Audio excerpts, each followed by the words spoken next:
महबूबा को बुर्का पहनकर मिलने वाला आशिक पुलिस के हत्थे चढ़ गया। सिनेमा रोड लड़का बुर्का पहनकर पहुंचा। इलाका ने मशकूक जानकर पुलिस को कॉल की, जिस पर एसएचओ की बरवक्त कार्रवाई मुलजिम को गिरफ्तार करके कार्रवाई शुरू कर दी।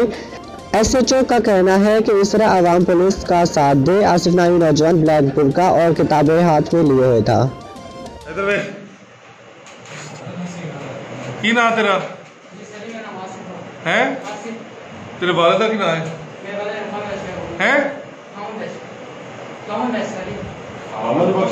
किथे दा रहने वाला है?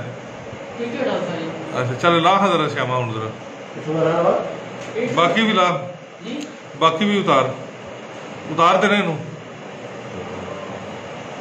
बुरखा भी ला जरा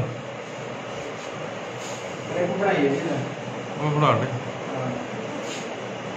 इधर वेख ना, इधर वेख के काट ना, इधर वेख के काट।